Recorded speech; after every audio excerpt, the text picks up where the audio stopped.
Hello everyone, कैसे हैं आप लोग। आशा करता हूं आप लगातार हमारे वीडियो को देख रहे होंगे और अपने ज्ञान को लगातार बढ़ा रहे होंगे।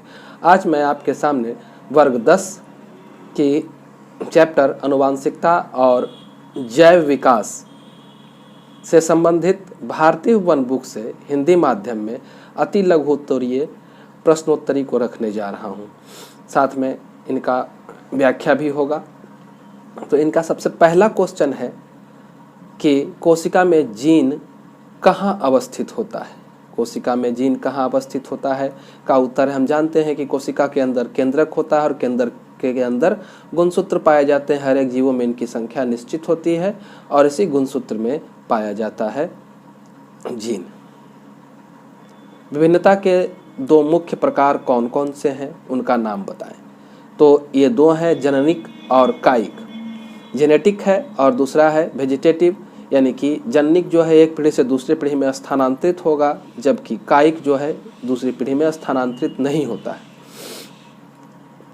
पीढ़ी दर पीढ़ी वंशागत होकर संचित होने वाले विभिन्नता को क्या कहा जाता है। एक पीढ़ी से दूसरी पीढ़ी जाने वाले विभिन्नता को हम लोग जननिक या आनुवांशिक विभिन्नता कहते हैं। ऐसे आनुवांशिक गुण लक्षण जो स्पष्ट रूप से दिखाई देते हैं उसे क्या कहा जाता है, तो उसे लक्षण रूप या फिनोटाइप कहा जाता है। प्रश्न संख्या 5 को आप देखें, आनुवांशिकी का पिता कौन कहलाता है। तो हम जानते हैं ग्रोगर जॉन मेंडल को आनुवांशिकी का पिता, फादर ऑफ जेनेटिक्स के नाम से जाना जाता है। मेंडल ने अपने प्रयोगों के लिए किस पौधे का चयन किया, उसका वैज्ञानिक नाम बताए। तो मेंडल ने मटर के पौधे को अपने प्रयोगों के लिए चयन किया और उसका वैज्ञानिक नाम पीसियम सैटिवम है।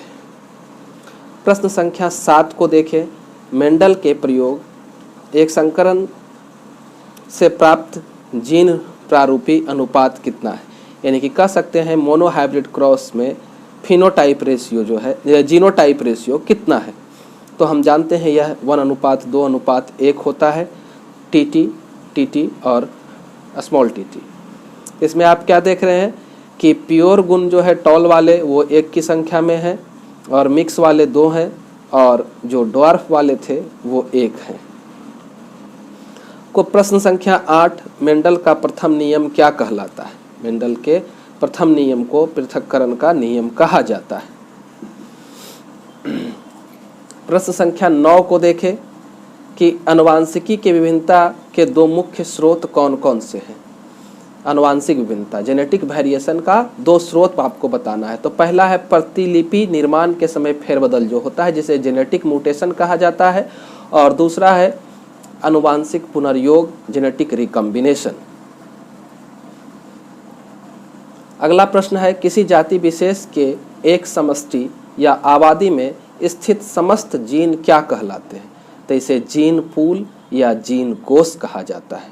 जीव की उत्पत्ति के ठीक पहले पृथ्वी का वातावरण कैसा था, अपचायक अथवा उपचायक। तो आपको याद रखना है कि यह रिड्यूसिंग था, अपचायक था। उपार्जित लक्षणों की वंशागति द्वारा जैव विकास का व्याख्या किसने किया था। तो इसे लमार्क ने 1809 में अपने एक बुक में फिलोसॉफिक जूलॉजी में प्रकाशित करवाया था। प्राकृतिक चुनाव द्वारा प्राणियों के विकास का सिद्धांत किसने दिया था। तो नेचुरल सिलेक्शन का सिद्धांत चार्ल्स रॉबर्ट डार्विन ने दिया था। जीवाश्म की आयु निर्धारण की एक वैज्ञानिक विधि का नाम बताना है आपको। तो रेडियो कार्बन काल निर्धारण जो है उसे वैज्ञानिक विधि है।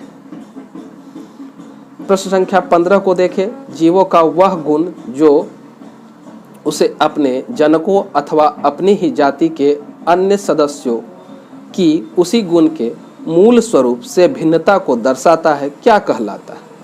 तो इसे विभिन्नता या वेरिएशन कहा जाता है, जिसके कारण वो अपने माता पिता से या अपने समुदाय के लोगों से भिन्न दिखते हैं।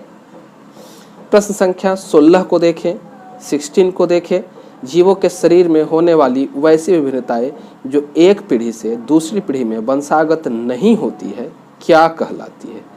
इसे कायिक विभिन्नता कहते हैं।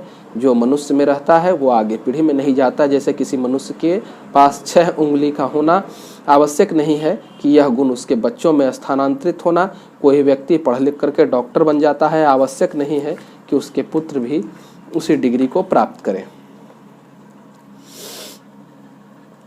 क्वेश्चन नंबर 17, मेंडल की आनुवांशिकी के प्रयोग में F1 पीढ़ी के उन पौधे को जिनमें जनक पौधे के दोनों विपरीत गुण मौजूद थे क्या कहा गया था? तो जिसमें कैपिटल T और स्मॉल t दोनों मौजूद रहेंगे, इस तरह के नस्ल को संकर नस्ल, हाइब्रिड नस्ल कहा जाएगा।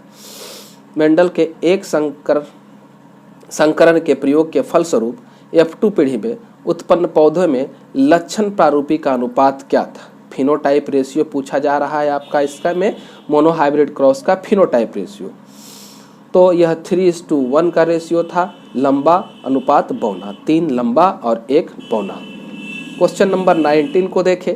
मेंडल के द्वारा मटर के पौधे पर किए गए आनुवांशिकी के प्रयोग में बौनापन किस प्रकार का गुण था? प्रभावी या अप्रभावी? तो आंसर है अप्रभावी। बौनापन गुण ड्वार्फ जो था वो क्या था? रिसेसिव कैरेक्टर था। ठीक है। क्वेश्चन नंबर 20, मनुष्य में पाए जाने वाले 23 जोड़े क्रोमोसोम में से 22 जोड़े एक ही प्रकार के क्रोमोसोम होते हैं, उसे क्या कहते हैं? तो उसे ऑटोसोम कहा जाता है। जीव विज्ञान की वह शाखा जिसमें जीवों की उत्पत्ति, उसके विकास, उसके पूर्वजों के इतिहास तथा समय समय पर उनमें हुए क्रमिक परिवर्तनों का अध्ययन किया जाता है, क्या कहलाता है? तो इस विधि को ऑर्गेनिक इवोल्यूशन, जैव विकास, क्रम विकास कहा जाता है। प्रश्न संख्या 22 को देखें। प्राकृतिक चुनाव द्वारा जीवों का विकास, जैव विकास द्वारा यह व्याख्या क्या कहलाता है? तो इसकी व्याख्या चार्ल्स डार्विन ने की थी और इसे डार्विनवाद के नाम से जाना जाता है। प्रश्न संख्या 23 को देखें। प्रश्न संख्या 23 में क्या है आपका? जीवों के वैसे अंग जो संरचना एवं उत्पत्ति की दृष्टिकोण से एक समान होते हैं परंतु वे अलग अलग कार्यों को संपादित करते हैं, क्या कहलाते हैं?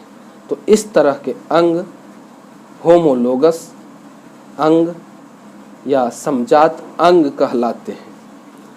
प्रश्न संख्या 24, लुप्त हो चुके जीवों का पत्थरों पर पाए जाने वाले चिन्हों को क्या कहा जाता है?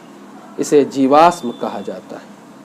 प्रश्न संख्या 25 को देखें। एक ही प्रजाति के सदस्यों के बीच आपस में होने वाले प्रजनन को क्या कहते हैं?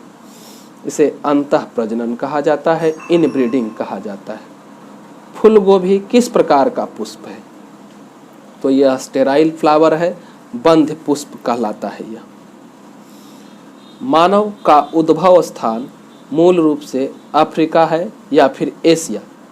तो मानव का मूल स्थान जो है वो अफ्रीका है। उद्भव की दृष्टिकोण से मानव का सबसे करीबी संबंधी कौन है?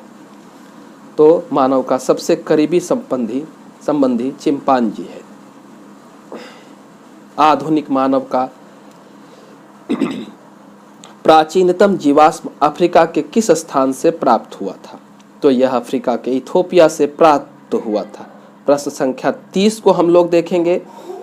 डीएनए अनुक्रम के तुलनात्मक अध्ययन द्वारा किस जीव के पूर्वजों की खोज क्या कहलाता है? आणविक जातिवृत्त, मॉलिक्यूलर फाइलोजेनी। तो इस तरह से अगर आपको प्रश्न अच्छे तरीके से समझ में आए हो, हमारे चैनल को लाइक करेंगे, चैनल को सब्सक्राइब करेंगे, है ना, और हमारे वीडियो को लगातार आगे बढ़ाते रहेंगे। आप हमसे जुड़े रहें, आपको सभी टॉपिक पर मटेरियल मिलता रहेगा। धन्यवाद।